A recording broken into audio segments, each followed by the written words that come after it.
வணக்கம். ரஜினா கிச்சனில் இப்போ என்ன பார்க்க போகிறோன்னா, பரோட்டாவும் ராஜ்மா கடலை குருமாவும் தான் பார்க்க போகிறோம். டேஸ்ட்டு சூப்பராக அட்டகாசமாக இருக்கும்.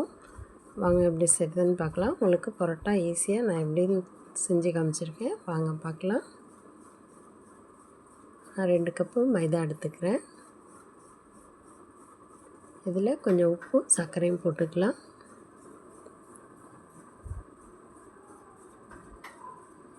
இதை நல்லா கலந்துட்டு தண்ணி ஊற்றி நம்ம பிசைஞ்சிக்கலாம்.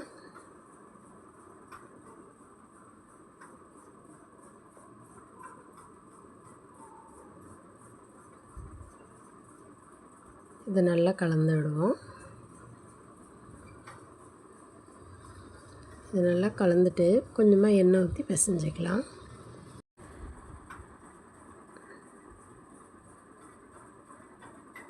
இது நல்லா பிசைஞ்சிட்டு காமிக்கிறேன்.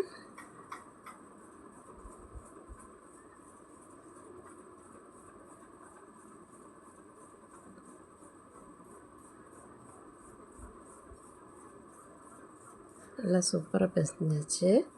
இது நீங்கள் ரொம்ப அழுத்தி பிசைய வேண்டாம். இந்த மாதிரி பிசைஞ்சிட்டு ஒரு 1/4 மணி நேரம் மூடி வச்சுட்டு அப்புறம் பிசைஞ்சிங்கன்னா இன்னும் சாஃப்டாக பிசையலாம். ரொம்ப அழுத்தம் கொடுக்காமே பிசையலாம். சூப்பராக சாஃப்டாக வரும். கொஞ்சமாக எண்ணெய் ஊற்றி மூடி வச்சுக்கலாம். ஒரு 1/4 மணி நேரம் மூடி வைங்க.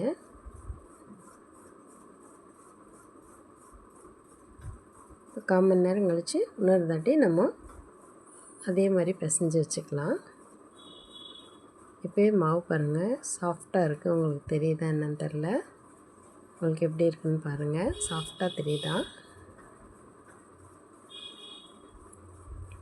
இது நல்லா இப்படி இழுத்து பிசைஞ்சிட்டு இன்னொரு 1/4 மணி நேரம் நம்ம அப்படியே மூடி வச்சிடலாம். எனக்கு பிணையும் போதே நல்லா சாஃப்டாக இருக்குது. 1/4 மணி நேரம் ஆகட்டும். இப்போ நம்ம குருமா ரெடி பண்ணலாம். தேங்காய் 1/2 மூடி நான் எடுத்திருக்கேன். கடலை ஒரு 3 ஸ்பூன் இருக்கும். கொஞ்சமாக தண்ணி ஊற்றி அரைச்சிக்கலாம். இந்த மாதிரி அரைச்சி வச்சுக்கோங்க. இப்போ ஒரு கடாயில் எண்ணெய் ஊற்றிக்கோங்க. பட்டை, கிராம்பு, ஏலக்காய் போட்டுக்கலாம். பெரிய வெங்காயம் 2 வெங்காயம் கட் பண்ணி போட்டிருக்கேன்.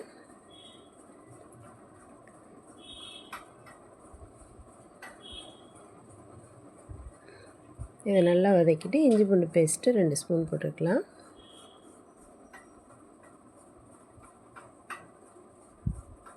இப்போ மிளகாத்தூள் போட்டுக்கலாம்.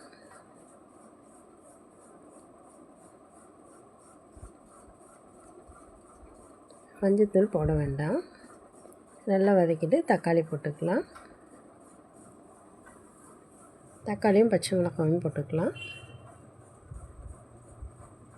கொஞ்சமாக உப்பு போட்டு நல்லா வதங்கி வரட்டும். கொஞ்சம் சிம் பண்ணி வச்சுக்கோங்க.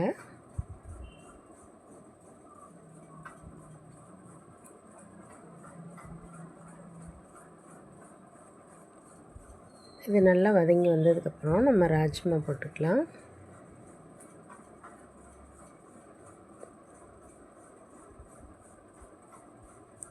பாருங்கள் நல்லா தக்காளி நல்லா குலைவாக வெந்து வந்துருச்சு. இப்போ நம்ம ராஜ்மா போட்டுக்கலாம்.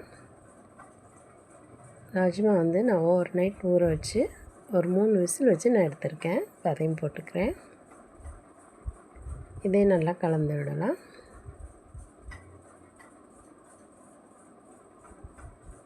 இதை நல்லா கலந்துட்டு கொஞ்சம் தண்ணி ஊற்றி கொஞ்சம் கொதிக்க விடலாம்.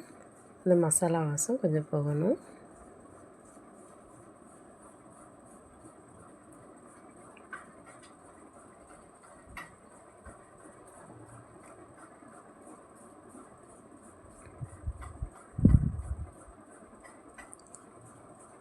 நல்லா கொதி வந்துருச்சு. இப்போ நம்ம அரைச்சோம்ல இந்த தேங்காய் கடலை எல்லாம் அதை இப்போ இதில் போட்டுக்கலாம்.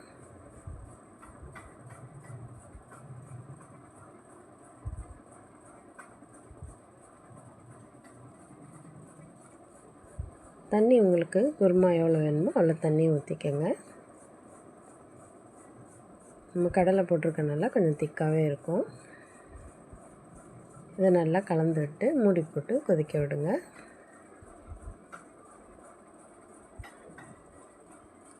இது இப்போ கொதிக்கட்டும். நம்ம இப்போ பரோட்டா போடலாம்.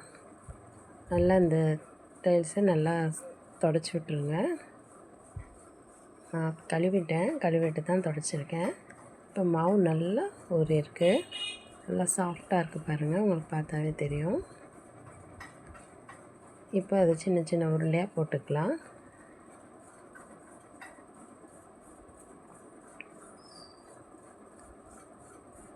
இந்த மாதிரி நல்லா அழுத்தி பிசைஞ்சிங்கன்னா உங்களுக்கு இன்னும் சாஃப்டாக இருக்கும். இப்போ சின்ன சின்ன உருண்டையாக போட்டுக்கலாம்.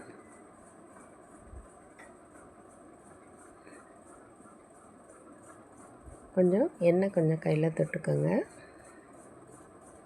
இந்த மாதிரி உருட்டி வச்சுக்கோங்க. உங்களுக்கு எத்தனை பரோட்டா வேணுமோ அத்தனை உருண்டையாக உருட்டி வச்சுக்கலாம். இந்த மாதிரி நல்லா அழுத்தம் கொடுத்து உருட்டினீங்கன்னா நல்லா சாஃப்டாக வரும். இன்னொரு மெத்தட் சொல்கிறேன் பாருங்கள். இந்த மாதிரி உருண்டை எடுத்து இந்த மாதிரி செஞ்சிங்கனாலும் நல்லா சாஃப்டாக வரும். நீங்கள் சப்பாத்தி மாவுலேயும் இந்த மாதிரி செஞ்சிங்கன்னா சப்பாத்தியும் சூப்பராக சாஃப்டாக வரும். இப்போ நான் உருண்டையெல்லாம் உருட்டிட்டு நான் காமிக்கிறேன். எல்லா உருண்டையும் உருட்டிட்டேன். இப்போ இதில் கொஞ்சமாக எண்ணெய் போட்டு உருட்டி வச்சுக்கலாம். இந்த பரோட்டாவுக்கு எண்ணெய் எவ்வளோக்கு போடுறீங்களோ அவ்வளோக்கு சாஃப்டாக வரும்.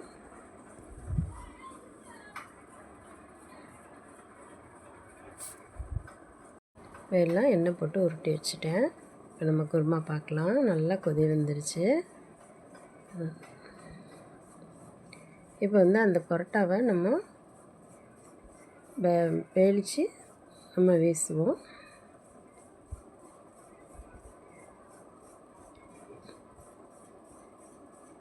நீங்கள் உங்களுக்கு வீச தெரிஞ்சால் இது மாதிரி செய்யலாம். வீச தெரியாட்டி ஃபுல்லாக மெலிசாக வேலிச்சிட்டு மடிப்பு எடுத்து நீங்கள் ரோல் பண்ணிட்டிங்கன்னா பரோட்டா மாவு ரெடி ஆயிரும்.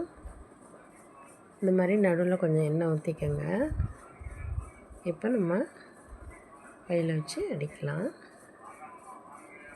இந்த மாதிரி வீசிக்கிட்டிங்கன்னா உங்களுக்கு நல்லா சாஃப்டாக இருக்கும். நல்லா மெலிசாக இருக்கணும். இந்த மாதிரி சுற்றி வச்சுக்கோங்க.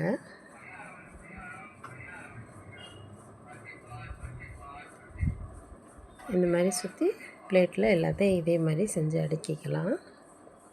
எல்லாத்தையும் நான் அந்த மாதிரி செஞ்சு வச்சுட்டேன். இப்போ நம்ம குருமா எப்படி இருக்குன்னு பார்க்கலாம். நான் கொதிச்சதை ஆஃப் பண்ணி மூடி வச்சுருந்தேன், ரெஸ்ட்டில் விட்டுருந்தேன். இப்போ எண்ணெய் பிரிஞ்சு நல்லா சூப்பராக ரெடி ஆகிடுச்சு. மேலே சும்மா வாசத்துக்கு 2-3 கொத்தமல்லி தழை போட்டால் போதும், ரொம்ப போட வேண்டாம். நல்லா திக்காக சூப்பராக ராஜ்மா கடலை குருமா ரெடி ஆகிடுச்சு.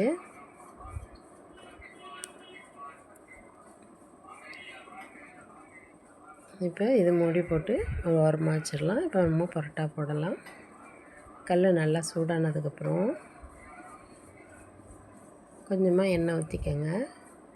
இதை லைட்டாக ப்ரெஸ் பண்ணி விடுங்க, தேய்க்க வேண்டாம். இப்போ தோசைக்கல்லை நம்ம எடுத்து போட்டுக்கலாம். இது நல்லா வெந்ததுக்கப்புறம் திருப்பி போட்டு எண்ணெய் ஊற்றி இந்த மாதிரி சுட்டு எடுங்க. நல்லா இந்த மாதிரி செஞ்சுட்டு ஒன்றுக்கு மேலே ஒன்று அடுக்கிட்டு நம்ம இந்த கீழே கல்லில் வச்சு நம்ம கையில் சூட்டோடு தட்டணும். அப்போ தான் உங்களுக்கு நல்லா சாஃப்டாக வரும். இந்த மாதிரி தட்டிக்கங்க, அட்டகாசமாக இருக்கும். கட்டாயமாக நீங்கள் செஞ்சு பாருங்கள். செஞ்சு பார்த்துட்டு எப்படி வந்துச்சுன்னு எனக்கு கமெண்ட்டில் சொல்லுங்கள். என் வீடியோ பிடிச்சிருந்தா லைக் பண்ணுங்கள், ஷேர் பண்ணுங்கள், கமெண்ட் பண்ணுங்கள், மறக்காமல் சப்ஸ்கிரைப் பண்ணுங்கள்.